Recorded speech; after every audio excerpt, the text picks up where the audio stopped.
वालेकुम नाज़रीन इकराम, आप लोगों का रिस्पांस अच्छा मिला पहले वीडियो के बाद।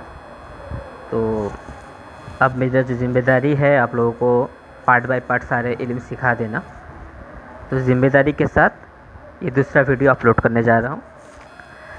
इस वीडियो पे देखिए, रूहानी जो मामलात है उसमें सबसे पहले जो दर्जा आती है वो इंसान का रूहानी मशाइल, जादू या जिन्नात या बदनज़र, शैतान का असरात, इन सब मामलात को सबसे ज़्यादा इंसान को दर्जा देता है। हम लोग इंसान कोई भी आमिल इसको दर्जा देता है क्योंकि ज़्यादातर लोग ऐसे परेशानी में मुब्तला है।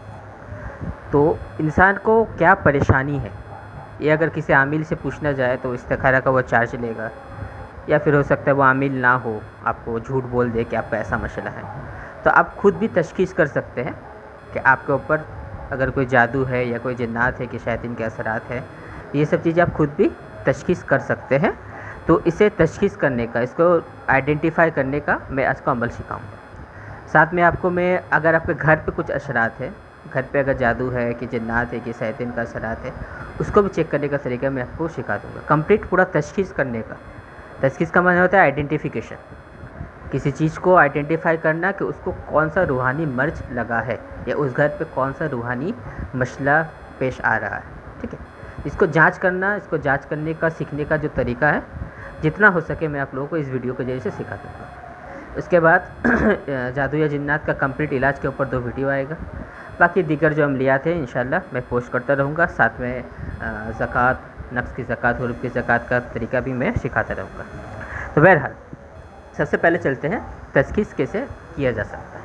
तो देखिए, तशख़ीस आप खुद का नहीं कर सकते, किसी और का ज़रिए से आप खुद का करा सकते हैं। मान लीजिए कि आप खुद विक्टिम हैं, तो आप अपने भाई से, अपने बहन से, माँ से, किसी से भी तशख़ीस करवा सकते हैं। तशख़ीस करने से कोई साइड इफ़ेक्ट नहीं आता है। होता है कभी कदार जो जिन्नात की हाजिर लग जाती है उसको संभालना मुश्किल हो जाता है, लेकिन पहला जो तरीका मैं आपको दिखा रहा हूँ, सिखा रहा हूँ, इसमें हाजिरी नहीं लगेगी। अगर आपके ऊपर जिन्नात है तो वो हाजिर नहीं है। करना क्या है, मिट्टी के जो बर्तन वगैरह मार्केट में मिलता है, कटोरा हुआ, मिट्टी का बर्तन हुआ, मिट्टी का प्याला हुआ, तो उस बर्तन, प्याला या घड़िया कुछ भी आपको मिले, इसका छोटा सा एक टुकड़ा आपको लेना है। उस टुकड़े पे ये जो मैंने यहाँ पर नंबर्स बताए हैं, नीचे में देखिए एक तिलिस्म बना दिया है। ये जो तिलिस्म है 113858 हा 2 333 43, ठीक है। ये तिलिस्म जो मैंने बनाया है, ये तिलिस्म को आपको ब्लैक इंक से, मार्कर पेन होता है ना, ब्लैक मार्कर पेन, उससे आपको लिख देना है।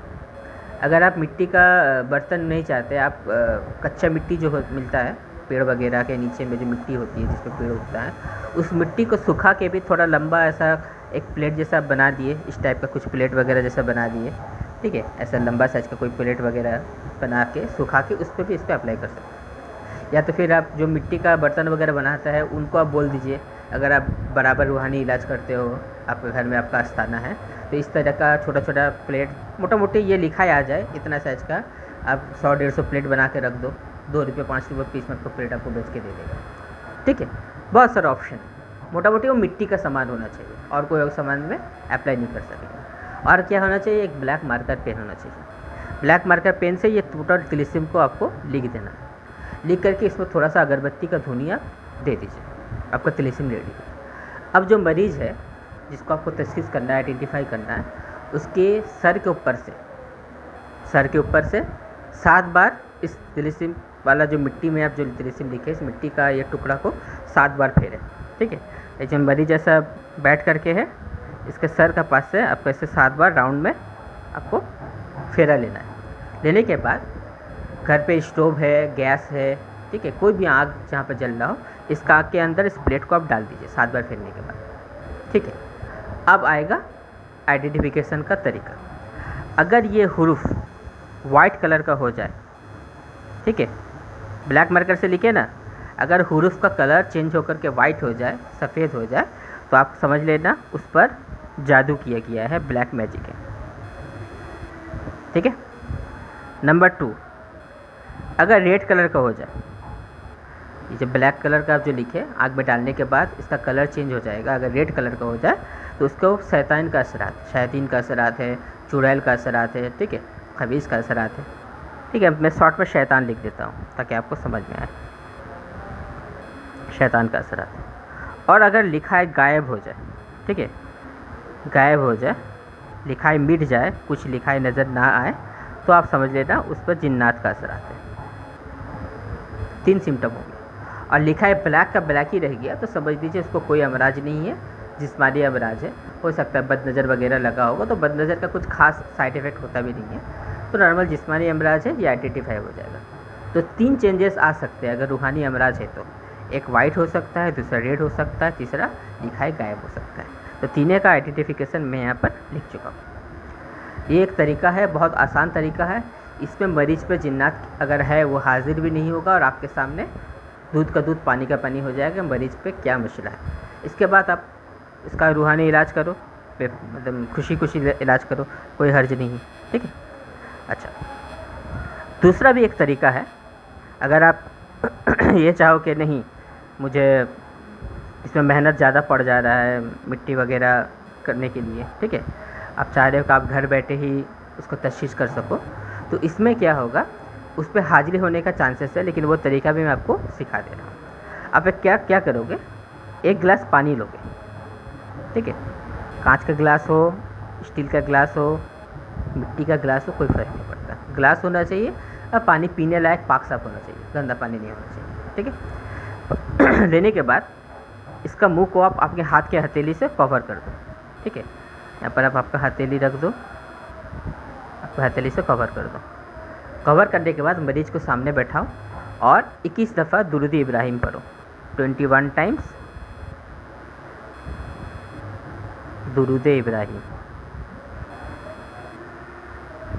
दुरूद इब्राहिम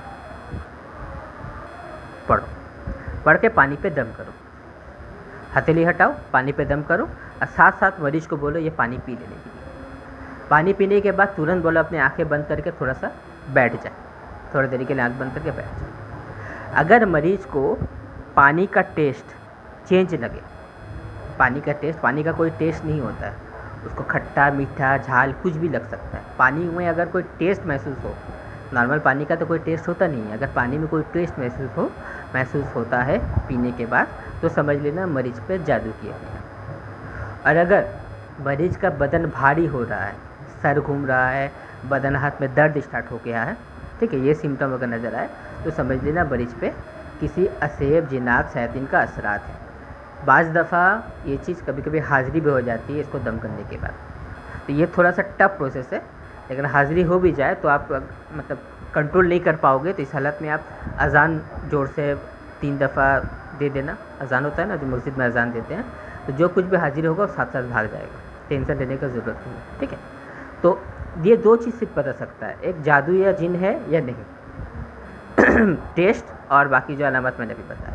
अब इसमें ये नहीं पता चलेगा कि जिन्नात शैतान है कि अच्छा है, ठीक है, इसका भी मैं अलामत आपको बता देता हूँ। कोई भी मरीज आए उसका ज़िंदगी का हालात पूछिए, अगर कोई अच्छा जिन होगा ना, अच्छा जिन कभी इंसान को जिस्मानी तकलीफ़ नहीं पहुँचाएगा। जो शैतान जिन होता है, शैतान होता है, खबीश वगैरह होता है, चुड़ैल वगैरह होता है, वो तरह तरह की बीमारी में मुब्तला कर देता है, ठीक है, पेट में दर्द, पीठ में दर्द, ठीक है, हाथ पाँव खींचना, सर पे दर्द हो जाना वगैरह वगैरह, अलग अलग किस्म की बीमारी का अलामत नज़र आएगा। अगर अच्छा जिन है, नेक जिन है, वो कभी इंसान को तकलीफ़ नहीं पहुंचाएगा।